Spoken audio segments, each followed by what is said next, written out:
जय हिंद दोस्तों। आज की इस वीडियो में हम लोग फिजिक्स के क्वेश्चंस पढ़ेंगे। बिहार एसएससी स्पेशल सीरीज है दोस्तों, ब्रह्मांड सीरीज है। ये बहुत ज़्यादा इम्पोर्टेंट वीडियो होने वाला है, आपको वीडियो अंत तक देखना है। प्रश्न शुरू करते हैं। पहला प्रश्न है, एक लड़की झूले में बैठकर झूल रही है। यदि लड़की एकाएक खड़ी हो जाए तो दोलन ख्याल क्या होगा? कम हो जाएगा, बढ़ जाएगा, अपरिवर्तित रहेगा या फिर दोलन रुक जाएगा? दोस्तों, क्वेश्चन का आंसर करने से पहले हम समझ लेते हैं कि ये दोलन काल का फॉर्मूला क्या है। दोलन काल का फॉर्मूला क्या है दोस्तों? यहाँ पर t बराबर 2π√L/g होता है, हम लोग जानते हैं। टोटल ये दोलन काल जो है ये लेंथ पर डिपेंड करेगा, एल पर डिपेंड करेगा। अगर एल की वैल्यू ज़्यादा होगी तो दोलन काल भी ज़्यादा हो जाएगा, एल की वैल्यू कम होगी तो दोलन काल भी कम हो जाएगा। अब ये जो लड़की झूले पर बैठ रही है तो कहीं ना कहीं ये दोलन कर रही है, दोलन कर रही है। आपको ध्यान रखना है कि जब लड़की झूला पर खड़ी हो जाती है तो ग्रेविटी ऊपर की ओर विस्थापित हो जाता है। ये स्मॉल जी क्या होगा? ऊपर की ओर विस्थापित हो जाता है और रस्सी की लंबाई क्या होती है? घट जाती है। रस्सी की लंबाई घट जाती है और जब रस्सी की लंबाई घटती है दोस्तों तो यहाँ पर जो फॉर्मूला है t बराबर 2π√L/g, यही तो रस्सी का लेंथ है। ये जब घटेगा तो ये भी घटेगा। तो हमारा प्रश्न का उत्तर यहाँ से निकल गया कि जब खड़ी होगी तो क्या होगा? कम हो जाएगा दोलन काल। तो प्रश्न का ऑप्शन पहला ही बिल्कुल सही है, कम हो जाएगा। हमने अपनी फॉर्मूला लगा करके देखा है, बी गलत हो जाएगा, सी गलत हो जाएगा और डी भी गलत हो जाएगा। चलते हैं प्रश्न नंबर 2 की ओर। प्रश्न दूसरा है, दूसरा प्रश्न है, गतिमान वस्तु में क्या होता है? अगर कोई वस्तु गति में है तो क्या होगा? उसमें स्थितिज ऊर्जा होगा। इस पोटेंशियल एनर्जी तो दोस्तों कब होगा? जब वस्तु जब रुकी हुई होगी तब पोटेंशियल एनर्जी होगा। भूतापीय एनर्जी का कोई मतलब नहीं है, जल का कोई मतलब नहीं है, गतिज ऊर्जा हो जाएगा। गति में जब वस्तु होगी तो गतिज ऊर्जा हो जाएगा 1/2 mv²। यही वेलोसिटी अगर होगा तो गतिज ऊर्जा हो जाएगा। इस बात का आपको ध्यान रखना है। चलते हैं प्रश्न नंबर 3 की ओर। 3 नंबर प्रश्न है, जब किसी गतिमान पिंड की गति दोगुनी हो तब लगने वाला समय होगा यदि दूरी अपरिवर्तित रहे। दोस्तों, ये बहुत ज़्यादा सिंपल प्रश्न है और इसको समझने की ज़रूरत है। यहाँ पर दोगुना दिया है, आधा दिया है, 3 गुना दिया है और 1/4 ऑप्शन में दिया है आंसर्स। कह रहा है कि किसी गतिमान पिंड की गति दुगनी हो जाए तब लगने वाला समय। दोस्तों, इसको सिंपल तरीके से भी आप निकाल सकते हैं। मान लीजिए अगर आप 50 किलोमीटर प्रति आवर की स्पीड से जा रहे हैं, अगर आपने मान लीजिए 1 घंटा जाने में लगाया, अगर आपकी स्पीड दुगनी हम कर दें, 100 किलोमीटर प्रति आवर कर दें, तो आप सिंपल बात है 30 मिनट में ही पहुंच जाइएगा। तो यही प्रश्न है कि कितना समय अपरिवर्तित होगा, तो आधा घंटा ही, आधा ही रह जाएगा। सिंपल प्रश्न था। ए गलत हो जाएगा, सी गलत हो जाएगा और डी गलत हो जाएगा। प्रश्न 4 है, प्रश्न 4 है, न्यूटन के गति के द्वितीय नियम से किस राशि की परिभाषा मिलती है? त्वरण, बल, ऊर्जा या एक समान गति? दोस्तों, न्यूटन का गति जो है F बराबर m में होता है, ये मिल रहा है हमें। और ये फोर्स की परिभाषा मिल रही है दोस्तों, बल की। F बराबर m में बल की परिभाषा मिल रही है और बल यहाँ पर यही तो बी ऑप्शन है, तो यही सही हो जाएगा। ए गलत है, सी गलत है और डी भी गलत है। प्रश्न 5 है, न्यूटन के गति का कौन सा नियम जड़त्व की व्याख्या करता है? प्रथम बिल्कुल सही है दोस्तों, इसी को लॉ ऑफ इनर्शिया कहते हैं। जड़त्व का नियम इसी को तो कहते हैं। अगर कोई वस्तु विराम अवस्था में है तो विराम अवस्था में रहेगी, अगर चल रही है तो चलती रहेगी, जब तक कोई बाह्य फोर्स उस पर ना लग जाए। तो यही है प्रथम नियम, जड़त्व का नियम। और यही प्रश्न का सही उत्तर है। द्वितीय गलत है, तृतीय गलत है और डी भी गलत है। ये द्वितीय जो है ए बराबर एम ए वाला है दोस्तों। ये क्या देता है? बल की परिभाषा। और तृतीय नियम क्या कहता है? There is always equal and opposite reaction for every action. प्रत्येक क्रिया की विपरीत प्रतिक्रिया होता ही होता है। यही कहता है ना थर्ड लॉ ऑफ मोशन। तो हमारा प्रश्न था जड़त्व की व्याख्या करता है, तो ये होगा पहला ही करता है, फर्स्ट करता है। चलते हैं प्रश्न नंबर 6 की ओर। विभवांतर मापने के लिए प्रयुक्त युक्ति को जाना जाता है। विभवांतर, विभवमापी, एमीटर, वोल्टामीटर या फिर गैल्वेनोमीटर। इस प्रश्न का राइट आंसर हो जाएगा वोल्टामीटर।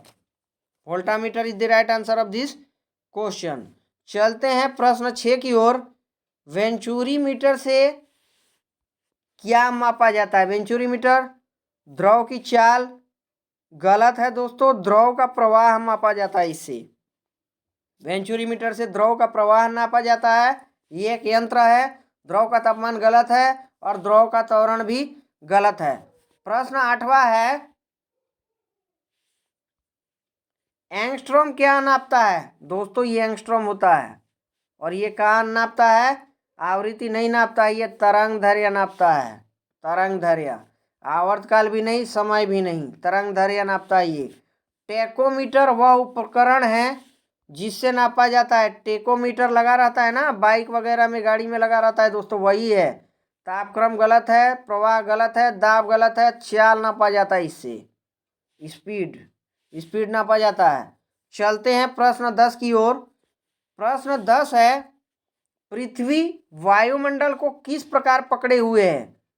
दोस्तों जिन ग्रह पे जो हैं आप देखते हैं, हम जो है अगर बात करेंगे बुध की ही बात करेंगे, मरकरी की जब हम बात करेंगे तो यहाँ पर वातावरण नहीं है। सन सूरज के सबसे पास होने के बावजूद भी ये सबसे गर्म ग्रह नहीं है। सबसे गर्म ग्रह सूरज है, सॉरी शुक्र है। यही उदाहरण से आप समझ सकते हैं कि वातावरण का कितना ज़्यादा इम्पोर्टेंस है। और पृथ्वी पर वायुमंडल अगर है तो ये गुरुत्वाकर्षण के कारण ही है, याद रखना। ये गुरुत्वाकर्षण ही पकड़े रखता है दोस्तों, परंतु ये बुध पर ये चीज़ नहीं है, इसीलिए वहाँ पर वायुमंडल है ही नहीं दोस्तों। गुरुत्वाकर्षण भी उसका कम है। प्रश्न 11 है, एक लड़के का भार पृथ्वी पर 600 न्यूटन है तो इसका चंद्रमा पर भार होगा। सिंपल कैलकुलेशन है दोस्तों। पृथ्वी पर अगर 600 न्यूटन है तो चंद्रमा पर 1/6 हो जाएगा। यहाँ पर जो है वेट कितना है? ये 600 न्यूटन, तो 6 कितना हो जाएगा? 100 न्यूटन हो जाएगा, 1/6 होगा। तो इस प्रश्न का राइट आंसर क्या हो जाएगा? 100 न्यूटन तो होगा। ए गलत है, बी गलत है और सी भी गलत है। सिंपल न्यूमेरिक है, बहुत ज़्यादा इंपॉर्टेंट है। चलते हैं प्रश्न 12 की ओर। प्रश्न 12 है, न्यूटन प्रति किलोग्राम मात्रा किसका है? ये त्वरण का है, बल का है, क्षमता का है या फिर ऊर्जा का है? इस प्रश्न का राइट आंसर ये त्वरण का है दोस्तों। ये त्वरण का है, याद रखना, ये त्वरण का है, न्यूटन पर किलोग्राम। चलते हैं प्रश्न 13 की ओर। पूछ रहा है कि गुरुत्वीय त्वरण स्मॉल जी का मान पूछ रहा है, कितना है? ये 9.8 मीटर पर सेकंड ही होता है। बी गलत है, सी गलत है और डी भी गलत है। ये पृथ्वी का है, 9.8 मीटर पर सेकंड स्क्वायर है, याद रखना गुरुत्वीय त्वरण। कैपिटल जी कभी चेंज नहीं होता है यूनिवर्स में, स्मॉल जी चेंज होता है बराबर। चलते हैं प्रश्न 14 की ओर। आपको वीडियो अंत तक देखना है, बहुत ज़्यादा साइंस के वीडियो इंपॉर्टेंट होंगे। एक अंतरिक्ष यात्री पृथ्वी तल की तुलना में चंद्र तल पर अधिक ऊंचाई छलांग लगा सकता है, इसका कारण क्या है? ये प्रश्न हमारे से पूछ रहा है। ऑप्शन है, वह चंद्रमा पर भारी होता है, चंद्रमा पर कोई वातावरण नहीं है, चंद्र तल पर गुरुत्वाकर्षण बल पृथ्वी तल की तुलना में अतल्प है, चंद्रमा पृथ्वी से छोटा है। यही है, जो वहाँ की गुरुत्वाकर्षण है चंद्रमा की, वो नहीं के बराबर है पृथ्वी की तुलना में, इसीलिए वो ज़्यादा छलांग लगा सकता है। दोस्तों याद रखना, यही प्रश्न का राइट आंसर है। प्रश्न 15 है। प्रश्न 15 है दोस्तों, यहाँ पर यदि किसी गेंद को ऊर्ध्वाधर रूप से ऊपर फेंका जाए तो गुरुत्वीय त्वरण क्या होगा? ये प्रश्न है। गेंद की गति की विपरीत दिशा में होगा, ए में ऑप्शन है, बी में है गेंद की गति की दिशा में होगा, सी में है जैसे जैसे गेंद नीचे आती है त्वरण में वृद्धि होती है, या फिर डी उच्चतम बिंदु पर शून्य हो जाता है। इस प्रश्न का राइट आंसर ए हो जाएगा, गेंद की गति की विपरीत दिशा में होगा, याद रखना। प्रश्न 16 है। जड़त्व आघूर्ण का मात्रक पूछ रहा है, किलोग्राम मीटर होगा, या फिर किलोग्राम पर मीटर होगा, या फिर किलोग्राम मीटर स्क्वायर होगा, या फिर किलोग्राम पर मीटर स्क्वायर होगा। इस प्रश्न का राइट आंसर है kilogram metre square. Kilogram metre square is the right answer of this question. चलते हैं प्रश्न 17 की ओर। 17 नंबर प्रश्न है, एक घूर्णनी फ्लाई व्हील का आरपीएम निम्नलिखित द्वारा नापा जाता है। बैरोमीटर गलत है, वायु दाब नापा जाता है, हाइग्रोमीटर आर्द्रता नापा जाता है, एनोमीमीटर भी गलत है, ये है स्ट्रोबोस्कोप। स्ट्रोबोस्कोप से नापा जाता है दोस्तों फ्लाई व्हील का आरपीएम। प्रश्न 18 है। किसी वस्तु का संवेग, संवेग का सूत्र दोस्तों होता है P बराबर mv। आपको ये फॉर्मूला याद रखना है। क्वेश्चन है, किसी वस्तु का संवेग जो है केवल द्रव्यमान पर निर्भर करता है। गलत है, अभी मैंने फॉर्मूला आपको बताया है P बराबर mv, ये फॉर्मूला है। केवल द्रव्यमान तो गलत हो जाएगा, द्रव्यमान पर निर्भर करता है, ये भी गलत है। द्रव्यमान और वेग दोनों पर निर्भर करता है, सही बिल्कुल राइट आंसर है। अगर इसका द्रव्यमान बढ़ेगा तब भी P बढ़ेगा, और वेलोसिटी बढ़ेगा तब भी बढ़ेगा। तो वेग और द्रव्यमान दोनों पर निर्भर करता है, सी प्रश्न का राइट आंसर है, डी गलत है। 19 नंबर प्रश्न है, यांत्रिक ऊर्जा को विद्युत ऊर्जा में परिवर्तित करता है कौन? यांत्रिक ऊर्जा मैकेनिकल एनर्जी को इलेक्ट्रिक एनर्जी में, विद्युत मोटर तो उल्टा करता है, विद्युत एनर्जी को यांत्रिक एनर्जी में करता है, वाइस वर्सा ये करता है। विद्युत इस्त्री ये भी नहीं होगा, शीशा संचालन ये विद्युत जनित्र जनरेटर जो है यांत्रिक ऊर्जा को विद्युत ऊर्जा में परिवर्तन करता है। प्रश्न 20 है। शुष्क सेल में जो ऊर्जा संग्रहित होती है, छोटे छोटे बैटरी में आप देखते हैं दोस्तों सेल होते हैं, या तो घड़ी का सेल हो या फिर मोबाइल का सेल हो, जो भी शुष्क सेल हो उसमें यांत्रिक ऊर्जा होता है। गलत है, यांत्रिक क्यों होगा, विद्युत भी नहीं होगा, ये रासायनिक ऊर्जा होता है। यहाँ रासायनिक ऊर्जा होता है, यही ऊर्जा संग्रहित होती है शुष्क सेल में, उसमें भी गलत है। प्रश्न का राइट आंसर सी होगा। प्रश्न 21 है।